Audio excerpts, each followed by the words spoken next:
c'est part. Bonjour à tous et bienvenue, je suis très content de vous retrouver sur ma chaîne YouTube. Aujourd'hui je vais vous dévoiler 5 conseils qui vont vous permettre de débuter et progresser rapidement en vidéo.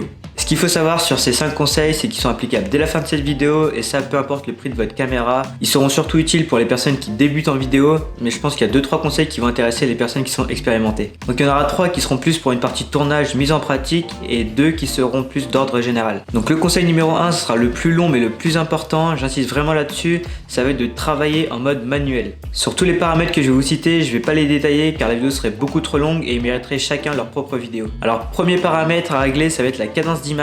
Si on veut avoir une vitesse naturelle, une vitesse réelle, en France il va falloir mettre ce réglage en 25 images secondes. Ce qu'il faut savoir c'est que si on veut ralentir son image par 2 ou par 4 par exemple, il va falloir doubler sa valeur de cadence d'image. Par exemple si on veut ralentir x2, on va mettre 50 images par seconde. Si on veut ralentir l'image x4, on va mettre 100 images par seconde. Bref, vous avez compris le principe. Donc le deuxième paramètre à régler, ça va être le shutter speed, donc la vitesse d'obturation. Ce qu'il faut savoir, c'est que pour garder ce flou de mouvement naturel, on va devoir doubler la valeur de la cadence d'image. Donc si on veut un effet naturel, en étant réglé à 25 images par seconde, on va mettre notre vitesse d'obturation à 50.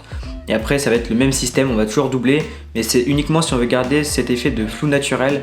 Tandis que si on veut créer, on parle de créativité, libre à vous de régler le shutter speed comme vous voulez.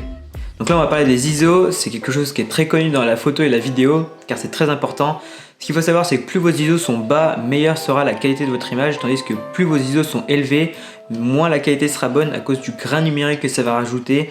En fait les ISO c'est une lumière artificielle que va rajouter votre boîtier, plus vous allez monter plus il y aura de lumière et donc c'est comme c'est une lumière artificielle, et ça va détériorer la qualité de votre image et si on veut garder vraiment la meilleure qualité possible, on va baisser au maximum ces ISO.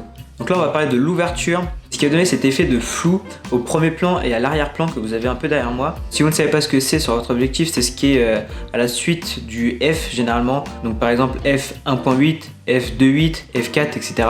C'est quelque chose qui est très recherché en vidéo. C'est vrai qu'on a tout de suite un effet un peu cinématique. Plus votre chiffre est petit, par exemple 1.4 ou 1.8, plus vous allez avoir de flou.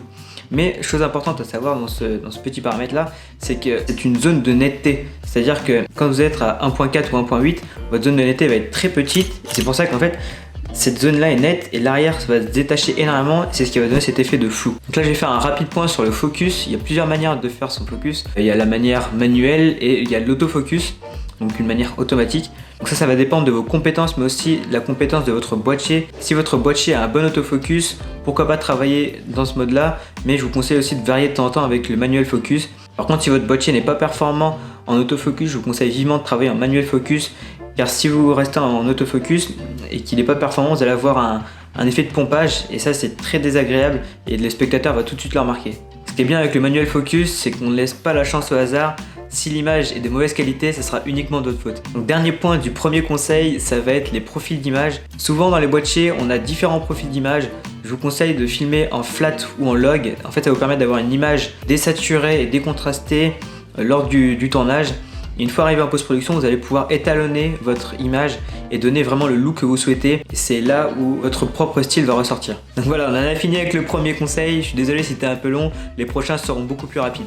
Donc conseil numéro 2, ça va être de varier vos plans et varier votre stabilisation. L'idéal pour une vidéo, c'est vraiment d'avoir une variation au niveau des plans, que ce soit des plans drone, des plans serrés, des plans larges, des plans de haut, de bas. Donc en fait, ça va rajouter du dynamisme à votre vidéo, ça va éviter que le spectateur s'ennuie. En fait, dans une même vidéo, il va voir peut-être un même lieu ou un même objet de différents angles. Et c'est là où ça va être intéressant et le spectateur va vraiment rester accroché à votre vidéo. Alors si vous n'avez qu'un seul objectif, il y a d'autres solutions. Vous pouvez très bien filmer, comme je l'ai dit, de haut, de bas, de droite, de gauche, d'assez loin, d'assez près. Et en fait, il y aura quand même cet effet de variation d'un même plan. Donc même si vous n'avez qu'un seul objectif, vous pouvez réaliser ce genre d'effet. Ce qui est intéressant aussi à faire, c'est de varier votre stabilisation, que ce soit des stabilisations à la main, au trépied ou sur stabilisateur. Ça va varier en fait le look de vos images.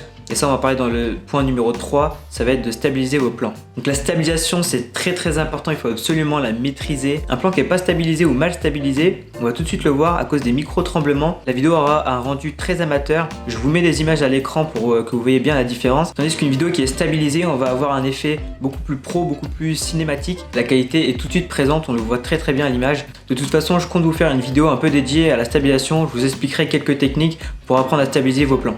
Alors, conseil numéro 4, ça va être ne pas avoir peur d'investir.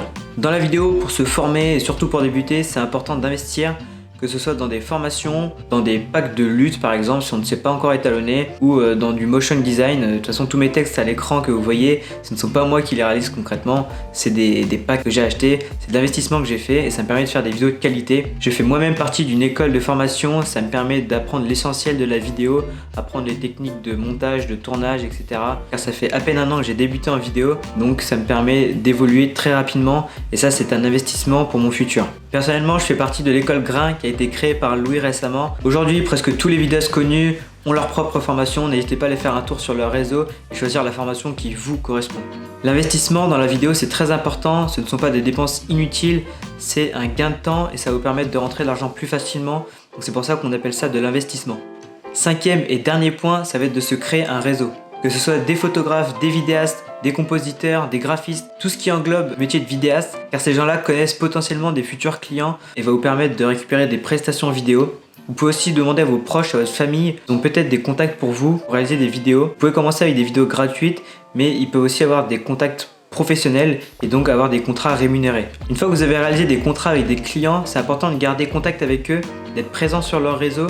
En fait, ils vont voir que vous êtes encore actif et ils vont potentiellement vous rappeler pour d'autres vidéos et peuvent aussi vous recommander à d'autres clients. Le bouche à oreille est quelque chose qui marche très bien en vidéo. Une fois qu'on a fait un peu sa réputation ou qu'on propose de la qualité, les gens n'hésiteront pas à donner votre contact à des gens qui sont dans le besoin d'une vidéo. Bon, bah voilà, je crois qu'on a fini. Je vous ai cité 5 conseils qui vont vous permettre de très bien débuter en vidéo et même de progresser. Donc pour récapituler, toujours travailler en mode manuel. Conseil numéro 2, variez vos plans et votre stabilisation. Conseil numéro 3, stabilisez vos plans. Conseil numéro 4, ne pas avoir peur d'investir. Et enfin, conseil numéro 5, se créer un réseau. Donc voilà, cette vidéo touche à sa fin. J'espère qu'elle t'a plu et que ces conseils te seront utiles. Si t'as aimé, comme d'hab, n'hésite pas à mettre un petit pouce bleu et à t'abonner à la chaîne. Je remercie toutes les personnes qui se sont déjà abonnées, ça me fait vraiment plaisir. C'était Brice, je vous dis à la prochaine dans une nouvelle vidéo. Ciao les amis.